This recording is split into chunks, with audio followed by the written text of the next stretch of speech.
चलिए, तो लाइन की क्लास में हम लोगों ने एक चर्चा कर रखे हैं कि लाइन एक पॉइंट से पास होगा और एक बी वेक्टर के क्या होगा, लाइन पैरेलल होगा।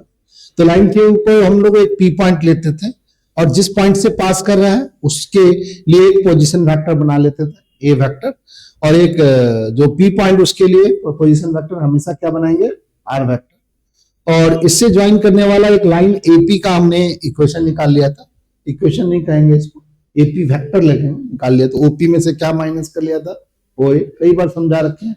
पोजीशन वेक्टर में फाइनल पॉइंट के टर्मिनल पॉइंट के पोजीशन वेक्टर में से इनिशियल पॉइंट का टर्मिनेशन वेक्टर माइनस कर लेंगे तो हमारा क्या निकल जाएगा, डिस्प्लेसमेंट वेक्टर एपी निकल आएगा। और ये जो एपी वेक्टर है वो बी पॉइंट के क्या होगा बताओ, पैरेलल होगा। तो ये एपी वेक्टर जो बी पॉइंट के पैरेलल है, तो पैरेलल की कंडीशन में हम क्या लिखते थे, जो एपी वेक्टर आर माइनस ए है लैम्डा टाइम्स बी के बराबर है।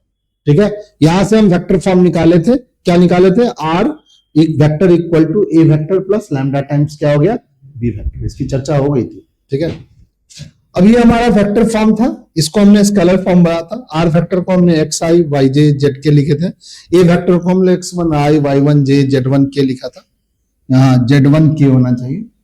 और दूसरा हो गया बी वेक्टर के लिए ए आई प्लस बी जे प्लस सी के लिखते थे, और इस वैल्यू को हम इस वेक्टर में डाल दिए थे, वेक्टर फॉर्म में डाल दिए थे। तो हमने कहा था कि इस ए वेक्टर के x1 y1 z1 को उठा के इधर ले गए थे, तो x में से x1 माइनस हुआ था, y में से y1 माइनस हुआ था, z में से z1 क्या हुआ था, माइनस हुआ था। माइनस होने के बाद यहां x y z का जो कॉफिशिएंट है a lambda times i plus b lambda time j है प्लस c लैम्डा टाइम क्या है, कॉफिशिएंट को इक्वेट करने के बाद कार्टेशियन फॉर्म में लाइन का इक्वेशन हम ये बनाए थे। कार्टेशियन फॉर्म लाइन का इक्वेशन ये बता रहा है कि लाइन जो है x1 y1 z1 पॉइंट से पास कर रहा है और a b c i के साथ j के साथ k के साथ वाले वेक्टर के साथ क्या है, पैरेलल। एक और हम लोगों ने चर्चा किया था कि अगर हम पूछेंगे x बराबर y बराबर z है तो बताओ ये लाइन कहां से पास हो रहा है, 0 0 0 से। इसका पैरेलल वेक्टर का dr क्या है, 1 1 1। कैसे लिखे थे, x माइनस 0 बाई में 1 y माइनस 0 बाई में 1। इस बात को नहीं बोलेंगे।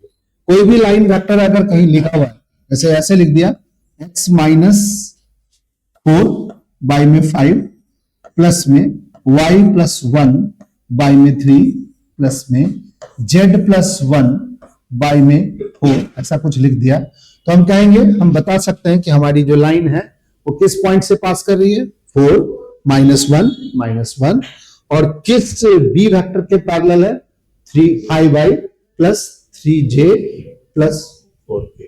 जो बच्चा इस बात को नहीं समझ रहा है या उसके दिमाग में नहीं टिकेगा, लाइन का इक्वेशन नहीं बनेगा।